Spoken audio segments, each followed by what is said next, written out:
apakah yang dimaksud dengan bahagia? Kenapa mesti bahagia? Apakah penting menjadi bahagia? Bagaimana untuk sampai pada bahagia? Bagaimana caranya bahagia? Sebenarnya yang disebut dengan bahagia itu yang seperti apa? Ciri-ciri orang yang bahagia, ciri-ciri orang tidak bahagia, ciri-ciri langkah-langkah untuk sampai pada bahagia. Baik, pintas mari kita lihat teori.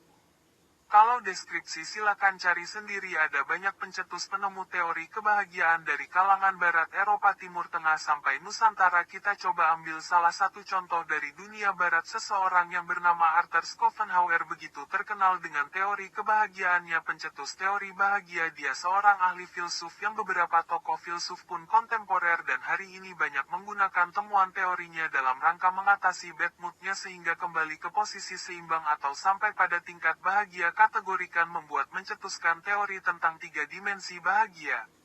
1. Estetika, 2. Etika, 3. Estetik. Estetika adalah beberapa hal cara untuk kembali bahagia menurut Schopenhauer. Estetika di sini berbicara tentang bagaimana Anda melihat keindahan-keindahan seni musik, mendengarkan musik atau menirukannya, menari, mendaki gunung, membaca-baca puisi-puisi tentang keindahan dan lain sebagainya yang membuat Anda berada dalam suasana-suasana estetis sehingga hal itulah yang kembali menjadikan Anda berada pada suasana normal atau kembali menemukan kebahagiaan yang telah hilang. Cara kedua, apabila cara satu ini kurang bisa handal ketika diterapkan, ada metode yang namanya etis atau etika. Bentuk kegiatannya adalah Anda bisa beramal, beraktivitas, bersedekah, membuat hal-hal positif, membaca wejangan-wejangan, cerita-cerita, novel, buku-buku, kisah-kisah heroik, kisah-kisah luar biasa di masa lalu, ke bahasa-bahasa yang filosof, nilai-nilai yang dianut oleh sebuah masyarakat, kebijaksanaan dan lain sebagainya. Cara kedua ini apabila dipraktekkan akan mendekatkan atau membuat Anda sampai pada tujuan kembali bahagia.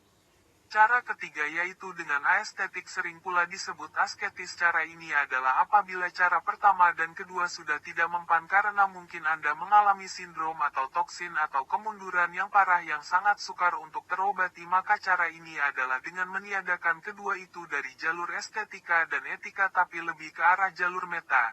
Jalur yang tidak tampak biasanya melalui jalur-jalur laku spiritual atau jalur aktivitas kegiatan. Sebagian mengatakan olahraga. Kegiatan-kegiatan ini adalah bersimbiosis atau berinteraksi dengan yang maha ada yang tak terlihat namun maha melihat, yang tidak ada tapi maha ada yang miliknya apapun yang ada di langit dan bumi. Biasanya untuk mengenalnya melalui jalur-jalur agama, menjalankan ritual yang ada di ajaran-ajaran tersebut.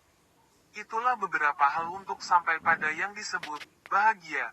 By Mo SH.